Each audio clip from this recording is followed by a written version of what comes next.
ಅಂದರೆ ಜಲಸಂಪನ್ಮೂಲ ಇಲಾಖೆಯ ಕಂಟ್ರೋಲ್ ನಿಮ್ಮ ಬಳಿಯೇ ಇದೆಯಾ ಅಥವಾ ಬೆಂಗಳೂರಿನ ಪ್ರಭಾವಿ ನಾಯಕರ ಬಳಿ ಇದೆಯಾ ಅನ್ನೋ ಒಂದು ಪ್ರಶ್ನೆ ದೊಡ್ಡದಾಗಿದೆ ಸರ್.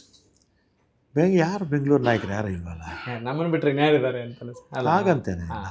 ಹಾಗೇನಿಲ್ಲ ಅಲ್ಲ, ಕಂಟ್ರೋಲ್ ಎಲ್ಲ. ಆಮೇಲೆ ಈಗ ಉದಾಹರಣೆಗೆ ನಮ್ಮ ಸಿದ್ದರಾಮಯ್ಯ ಅವರು ಇದ್ರು, ಯಾವ ಇಂಟರ್ಫಿಯರೇ ಆಗ್ತಿರಲಿಲ್ಲ, ಫುಲ್ ಫ್ರೀಡಮ್ ಕೊಟ್ಟಿದ್ರು ಮಿನಿಸ್ಟ್ರಿಗಳಿಗೆ. ಈಗಲೂ ಅಷ್ಟೇ, ಆಯಾ ಇಲಾಖೆನಲ್ಲಿ ಆಯಾ ಮಂತ್ರಿಗಳ ಜವಾಬ್ದಾರಿಯಿಂದ ಮಾಡ್ಕೊಂಡು ಹೋಗ್ತಾರೆ. ಯಾರ ಕಂಟ್ರೋಲ್ ಅದು ಆ ಥರ ಏನು ಬರೋದಿಲ್ಲ, ಸುಮ್ಮನೆ ಅಪಪ್ರಚಾರ ಇರುತ್ತೆ ಅಷ್ಟೇ. ಜಲಸಂಪನ್ಮೂಲ ಖಾತೆನ ತುಂಬ ಇಷ್ಟಪಟ್ಟು ರಾಮಲಿಂಗಾರೆಡ್ಡಿ ಅವರು ನಿಭಾಯಿಸ್ತಾ ಇದ್ದಾರೆ. ಹಾಗಿದ್ರೆ ಈಗ ಯಾವುದೇ ಖಾತೆ ಕೊಡಲಿ, ನನ್ನ ಅನುಭವ ಇದೆಯಲ್ಲ, ನಾನು ಶಾಸಕನಾಗೆ 37 ವರ್ಷ ಸತತವಾಗಿದ್ದೀನಿ, 6ನೇ ಸಲ ಮಿನಿಸ್ಟರ್ ಆಗಿದ್ದೀನಿ.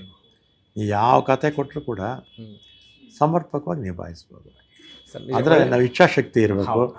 ನಾವು ಯಾವ ಪೋರ್ಟ್ಫೋಲಿಯೋ ಕೊಟ್ಟರೆ ಆ ಪೋರ್ಟ್ಫೋಲಿಯೋನಲ್ಲಿ ಇನ್ವಾಲ್ವ್ ಆಗಬೇಕು, ನಮ್ಮ ಸಮಯ ಕೊಡಬೇಕು, ಕೊಟ್ಟಾಗ ಮಾತ್ರ ಸಾಧ್ಯ ಆಗುತ್ತೆ ಅಷ್ಟೇ. ನೋಡಿ ಸರ್, ಎಷ್ಟು ಚೆನ್ನಾಗಿ ಹೇಳಿದರು. 37 ವರ್ಷ ನೀವು ಸಕ್ರಿಯ ರಾಜಕಾರಣದಲ್ಲಿದ್ದು ಅದರಲ್ಲಿ ಒಂದು ಕೇವಲ 8 ತಿಂಗಳು ಮಾತ್ರ ನೀವು ಬೆಂಗಳೂರು ನಗರ ಖಾತೆ ನಿಭಾಯಿಸಿದ್ದೀರಿ. ಸಕ್ರಿಯ ರಾಜಕಾರಣಕ್ಕೆ ಬಂದು 53 ವರ್ಷ ಆಯ್ತು. ಚುನಾವಣಾ ರಾಜಕಾರಣಕ್ಕೆ ಬಂದು ಆಯ್ತು ಸರ್, ಚುನಾವಣಾ ರಾಜಕಾರಣಕ್ಕೆ ಬಂದು ನೋಡಿ ಇನ್ನೂ ನೀವು ಹೆಚ್ಚಿಗೆ ಮಾಡ್ತಾ ಇದ್ದೀರ. 43 ವರ್ಷ ಆಯಿತು.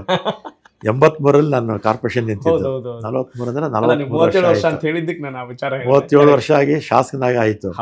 ಆದರೆ ನೀವು ಎಲ್ಲರಿಗೂ ಆಶ್ಚರ್ಯ ಏನಂದ್ರೆ 6 ಸಲ ಮಿನಿಸ್ಟರ್ ಆದರೂ ಕೂಡ ಬೆಂಗಳೂರು ಪೋರ್ಟ್ಫೋಲಿಯೋ ಸಿಕ್ಕಿದ್ದು ಕೇವಲ 8 ತಿಂಗಳು. ಮತ್ತೆ ಈ ಬೇಜಾರು ಹೆಂಗೆ ನಿಭಾಯಿಸ್ತೀರಾ ಹೇಳಿ, ನಮ್ಗೆ ಹೇಳಿ ಗೊತ್ತಾಗಲಿ. ನಾವು ಕೇಳಲ್ವಲ್ಲ. ಅಲ್ಲ ಸರ್, ಇದು ನೀವು ಇಂಥ ಸ್ಟ್ರಾಂಗ್ ಮಿನಿಸ್ಟರ್ಗೆ ವೀಕ್ನೆಸ್ ಆಗ್ಬಿಟ್ರೆ ಹೆಂಗೆ ಸರ್, ಇದು ಕೇಳಲ್ಲ ಅನ್ನೋದು? ನಾವು ವೀಕ್ನೆಸ್ ಅನ್ನಲ್ಲ. ಈಗ ನಾವೇನು ಹೋಗಿ ಕೇಳ್ತೀನ, ಡೆಲ್ಲಿಲಿ ಹೋಗಿ ಲಾಬಿ ಮಾಡಿಲ್ಲ, ಅಥವಾ ಮುಖ್ಯಮಂತ್ರಿಗಳು ನಾನು ಇಂಥ ಖಾತೆ ಬೇಕು ಅಂತ ನಾನು ಕೇಳಲ್ಲ. ದಾನ ದಂಡ ಎಲ್ಲ ಗೊತ್ತಿರುವಂಥ ಚತುರ ನಾಯಕರು ಅಂತ ನಿಮ್ಮನ್ನು ಕರೀತಾರೆ ಸರ್. ಹಿಂಗಿರುವಾಗ ನಾವು ಕೇಳಲ್ಲ ಅನ್ನೋದ್ರಲ್ಲಿ ಏನಾದರೂ ಸ್ಟ್ರಾಟಜಿ ಇದೆಯಾ, ಅಥವಾ ಯಾವಾಗ ಕೊಡ್ತಾನೆ? ಅಲ್ಲ, ನಿಮ್ಗೆ ಈಗ ಓಕೆನಾ ಕೇವಲ 8 ತಿಂಗಳು ನಿಭಾಯಿಸಿದ್ದೀನಿ 53 ವರ್ಷದ ರಾಜಕಾರಣದಲ್ಲಿ ಅಂದಾಗ ಓಕೆನಾ ಇದು? ಈಗ ನಿಮ್ಮ ಮನಸ್ಸಾಕ್ಷಿಗೆ ಓಕೆನಾ? ಇನ್ನೊಂದು, ನಾನು ಮೇಯರ್ ಆಗಬೇಕಂತನೂ ಆಸೆ ಇತ್ತು ನನಗೆ. ಹೇಳಿದೆ ಅದರ ಅರ್ಥ ಏನಂದರೆ, ಮೇಯರ್ ಆಗಬೇಕಾದ್ರೆ ಬೆಂಗಳೂರು ಮೇಯರ್ ಆದರೆ ಬೆಂಗಳೂರಿಗೆ ಒಂದಷ್ಟು ಅಭಿವೃದ್ಧಿ ಕೆಲಸಗಳು ಮಾಡ್ಬೋದು ಅಂತ. ಆಮೇಲೆ ಡೈರೆಕ್ಟಾಗಿ ಮಿನಿಸ್ಟರ್ ಆಗದೇ ಇದ್ದರೂ ಕೂಡ ಇಂಡೈರೆಕ್ಟಾಗಿ ನಮ್ಮ ಸರ್ಕಾರಗಳು ಬಂದಾಗ ಬೆಂಗಳೂರಿಗೆ ಎಷ್ಟು ಸಾಧ್ಯ ಆಗುತ್ತೋ ಅಷ್ಟು ಪ್ರಯತ್ನ ಮಾಡಿದ್ದೀವಿ.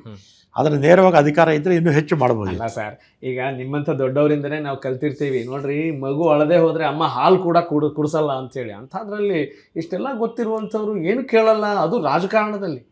ಏನು ನಮ್ಮ ನೇಚರ್ ಆಗಿ ಏನು ಮಾಡ್ತೀರಾ? You are blaming your self.